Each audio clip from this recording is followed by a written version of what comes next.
para ver al Dios Todopoderoso, soberano, creador de los cielos y la tierra, en el control de los destinos de este mundo. Nada sucede aquí en la tierra sin el permiso de Dios.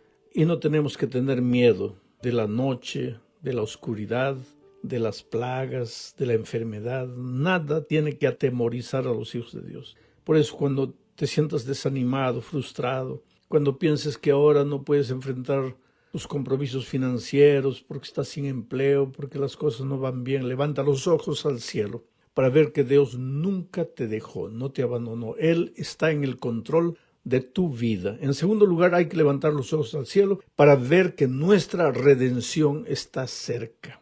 Todo lo que vemos es apenas un anuncio del día glorioso de la venida de Cristo a este mundo. Ahora sí, vamos al estudio de la lección. Es impresionante, ¿sabes?, la manera como Dios inspiró a los escritores bíblicos. Si vamos al libro de Génesis, veremos que en sus primeros capítulos podemos encontrar prácticamente un resumen de la mayoría de las doctrinas bíblicas. Ahí está el origen de todas las cosas, la acción conjunta del Padre, Hijo y Espíritu Santo en la creación, la naturaleza del ser humano, el estado de los muertos, el sábado, el plan de redención, la administración de la vida, la familia, en fin, todas las doctrinas están sintetizadas en Génesis, capítulo 1, 2, 3. Ahora, comencemos hablando de Génesis 1:1. Dice: en el principio creó Dios los cielos y la tierra. Sabes, mi querido, el otro día me encontré con una persona a quien nada le sale bien en la vida. Pastor, me dijo, mi vida no tiene sentido, no sé para qué vine al mundo, mejor no hubiera nacido. Ahora, yo entiendo que esta persona estaba herida por las circunstancias y que lo que me dijo en realidad era un grito de dolor más que una declaración de incredulidad. Pero si te pones a pensar bien, te darás cuenta que mucha gente no tiene seguridad de dónde viene, ni para dónde va, ni por qué está en esta vida. Por eso es de suma importancia conocer nuestros orígenes. Y el propósito de las lecciones de esta semana y la próxima es revisar la doctrina de la creación. Esto es necesario y es urgente porque el humanismo, que nada más es que creer que el ser humano es el centro de todo lo que sucede en este mundo, ese humanismo peligroso, fatal, se está infiltrando disimuladamente en los círculos cristianos.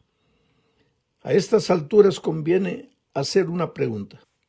¿Por qué es tan importante creer que somos frutos de la creación de Dios? Por un simple motivo. Solo existen dos puntos de vista con relación al origen del hombre. Nosotros creemos que Dios nos creó, pero hay mucha gente que no cree así, y es gente muy inteligente y brillante. Estas personas creen que el ser humano es fruto de un proceso evolutivo a partir de una explosión cósmica que habría dado origen a la vida.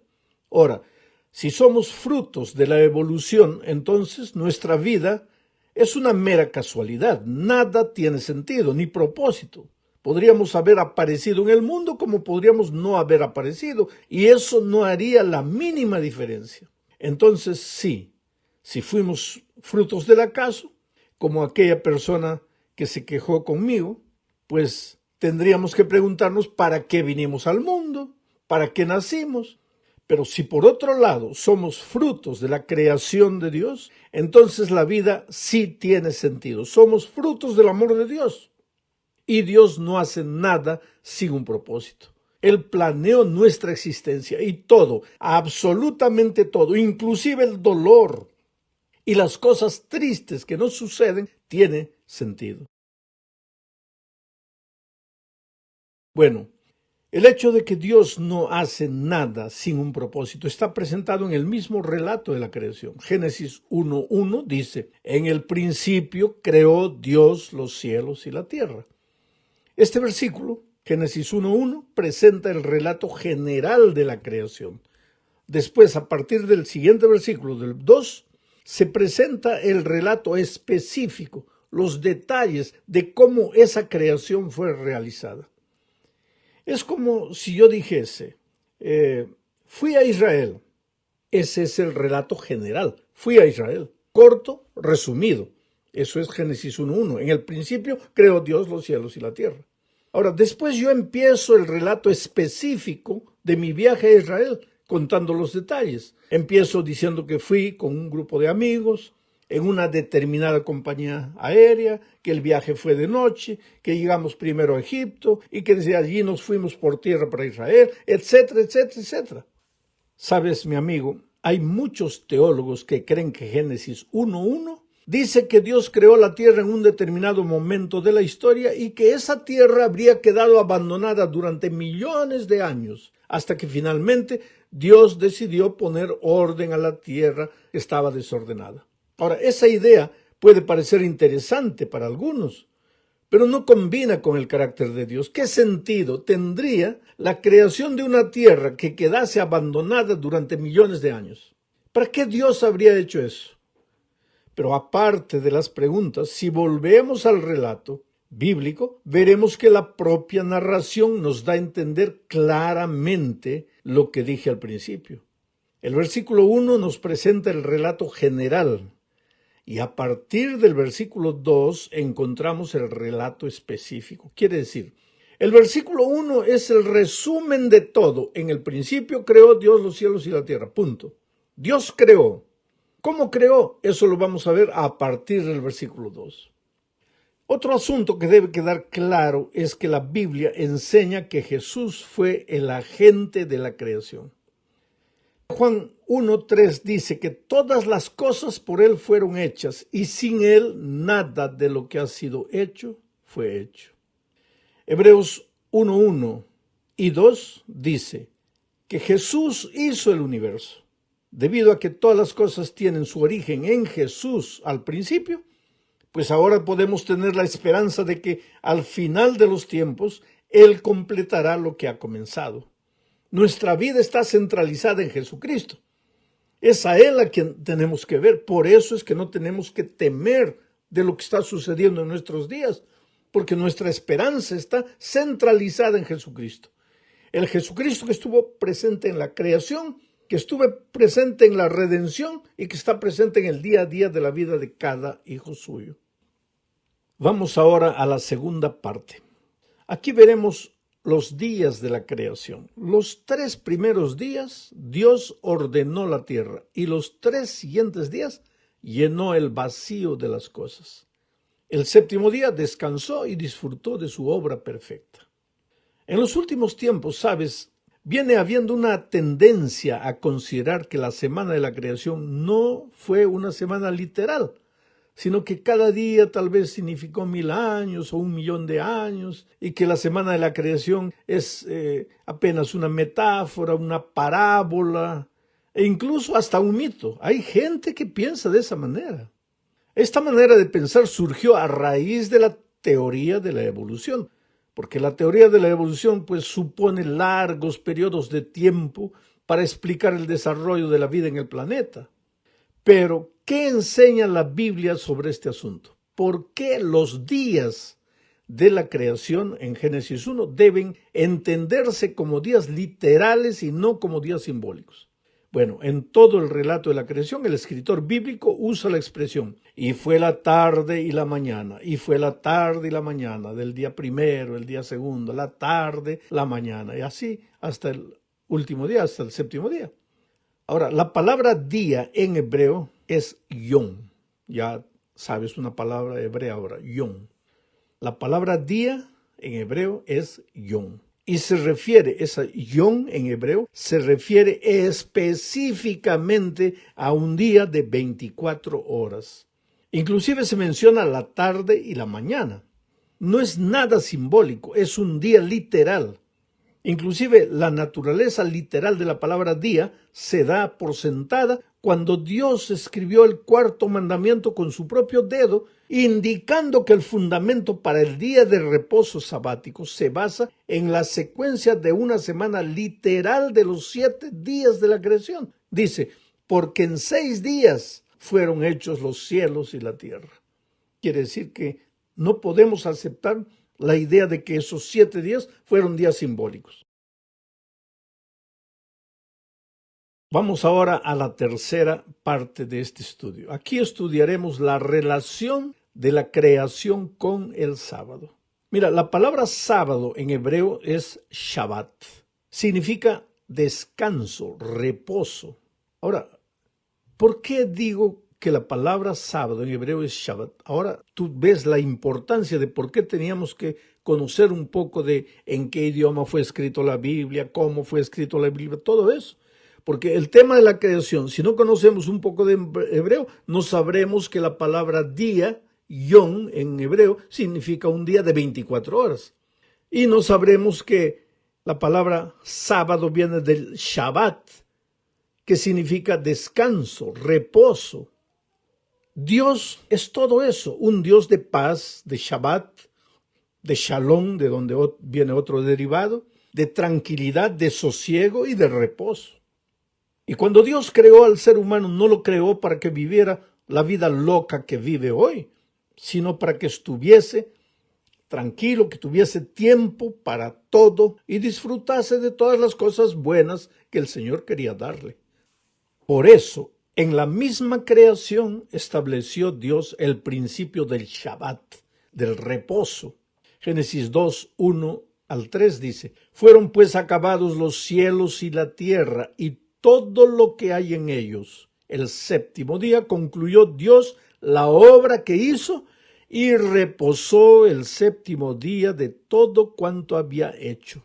Entonces bendijo Dios al séptimo día y lo santificó, porque en él reposó de toda la obra que había hecho en la creación. Ahora, si Dios reposó el sábado, con toda seguridad no fue porque estaba cansado. Dios jamás se cansa ni se fatiga. Entonces, ¿por qué descansó? Bueno, para enseñarle al ser humano a encontrar reposo, porque él sabía que si el hombre no tuviese un día a la semana para descansar de sus labores diarias y pensar en Dios, se olvidaría de Dios, entraría en una vorágine de trabajo y de nada le serviría al hombre todas las cosas que acababa Dios de crear y entregárselas a él. Pero hay que notar que el reposo no está en el día. El sábado, mira, presta atención, no te asustes con lo que voy a decir. El sábado es un día como cualquier otro día en su esencia. Tiene 24 horas, tiene día, tiene noche, no tiene un minuto a más que los otros días. El sábado en su esencia es como cualquier otro día. Ahora, ¿qué es lo que lo hace diferente de los otros días? Es el hecho de que Dios reposó, lo bendijo y lo santificó. O sea, lo separó de los otros. Ahora, una cosa es una cosa, pero si Dios viene y bendice esa cosa ya no es cosa común, es cosa bendita. Una cosa es cualquier cosa, pero si Dios viene y la santifica, esa cosa pasa a ser una cosa santa. Por lo tanto, el día sábado, que es como cualquier otro día, pasa a ser un día bendito y un día santo porque Dios quiso así, porque Dios lo hizo diferente a los otros días, no en su esencia, sino en su significado. ¿Y para qué Dios separó el sábado? Para que el ser humano encontrase reposo. ¿Pero quién es el reposo? Jesucristo dijo un día, venid a mí y hallaréis reposo para vuestras almas. Quien nos da el reposo no es el día, sino el Señor Jesucristo. Él es el Señor del Shabbat, del reposo. Para mucha gente, lo importante del sábado es no trabajar el sábado. Pero para Jesús, lo importante del sábado es encontrarnos con Jesús, porque el reposo viene de Jesucristo. Vamos ahora a la cuarta parte de este estudio, la creación y el matrimonio. Este es un asunto interesantísimo. Leamos Génesis 1, 27 y 28 y voy a ir comentando a medida que voy leyendo. Y creó Dios al hombre a su imagen, a imagen de Dios lo creó, varón y hembra los creó. Y los bendijo Dios y les dijo, fructificad y multiplicaos, llenad la tierra y sojuzgadla y señoread en los peces del mar, en las aves de los cielos y en todas las bestias que se mueven sobre la tierra. Creó Dios al hombre a su imagen y semejanza. Varón y hembra los creó. Voy a comentar este texto que acabo de leer. Mira, Por eso es necesario conocer el idioma hebreo en el cual fue redactado el libro de Génesis. El texto en hebreo dice así: creó Dios el Sacar, a su imagen y semejanza lo creó. Hadam y Nekebah lo creó. O sea, hay 3 palabras. En español solo hay 2 palabras. Creó Dios al hombre a su imagen y semejanza. Varón y hembra los creó. Pero en hebreo dice: creó Dios al Sacar, al género humano, a la humanidad, al ser humano. ¿Y cómo los creó? Hadam y Nekebah. Hombre y mujer los creó. Dios no creó 2 hombres. Dios creó un hombre y una mujer. Y aquí Dios estaba expresando el principio de la familia. Una familia está formada por un Hadam y un Nekebah, un hombre y una mujer. Y por eso les da la orden de fructificar y multiplicaos. Llenad la tierra con vuestros hijos. Dios no creó un Hadam y otro Hadam. Por lo tanto, el ser humano puede hacer lo que quiera, puede racionalizar como quiera, puede pensar lo que quiera, puede querer justificar sus actitudes, puede aceptar el matrimonio de 2 personas del mismo sexo, pero eso va contra la enseñanza divina, porque Dios creó al Sacar a la humanidad, al ser humano, pero como una suma del Hadam y del Nekebah, del hombre y de la mujer. Ese es el núcleo familiar. Y solo un hombre y la mujer tienen la capacidad de multiplicarse, de fructificar. Dios no creó Pedro y Luis. Dios no creó María y Juana. Dios creó a Adán y Eva. Hadam, el ser masculino, y Nekebah, el ser femenino. Y los 2 formaban el Sacar, el género humano. Entonces, sobre esto no hay nada que discutir. La cultura puede cambiar, los seres humanos pueden cambiar, pueden pensar, pueden argumentar lo que quieran, pero lo que la Biblia dice es contundente y claro y no se puede negar. Llegamos al fin de este estudio hablando de la creación, la caída y la redención. Vamos a la última parte de la lección. Hablaremos aquí de la cruz y de la creación. Para eso necesitamos leer Juan 1 al 3. En el principio era el verbo, y el verbo era con Dios, y el verbo era Dios. Este era en el principio con Dios. Todas las cosas por Él fueron hechas, y sin Él nada de lo que es hecho fue hecho. Este versículo, mi hermano querido, habla de la encarnación de Cristo. El Verbo se hizo carne para morir en la cruz por el pecador y restaurar en el ser humano la gloria de Dios que se había perdido por causa del pecado. Pero ¿qué necesidad tenía Juan de mencionar la creación al hablar de la encarnación?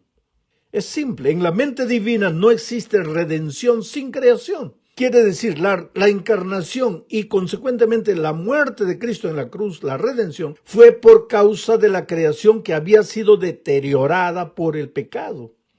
Esto es vital al hablar de los caminos diferentes que siguen el creacionismo y el evolucionismo. Mientras el evolucionismo enseña que el ser humano viene de formas inferiores de vida, mientras que los evolucionistas, para ellos, el hombre en su estado original no pasaba de un animal que fue evolucionando hasta cobrar la forma de un mono, un hombre de nardental, un ser primitivo y grotesco y que se transformó en el curso de millones de años en un ser inteligente. La creación enseña todo lo contrario. El hombre fue creado a imagen y semejanza de Dios y por causa del pecado se fue deteriorando hasta convertirse en el ser violento, egoísta, mezquino, capaz de cometer las peores atrocidades, como hoy. Por lo tanto, la muerte de Cristo en la cruz es una de las mayores pruebas de la creación perfecta. ¿Qué necesidad tendría Dios de enviar a su Hijo a morir si la humanidad estuviese evolucionando para mejor? ¿Por qué detener una trayectoria de progreso? Pablo confirma esto al declarar en Romanos 5:12 lo siguiente: de consiguiente vino la reconciliación por uno, así como el pecado entró en el mundo por un hombre y por el pecado la muerte, y la muerte así pasó a todos los hombres, pues que todos pecaron.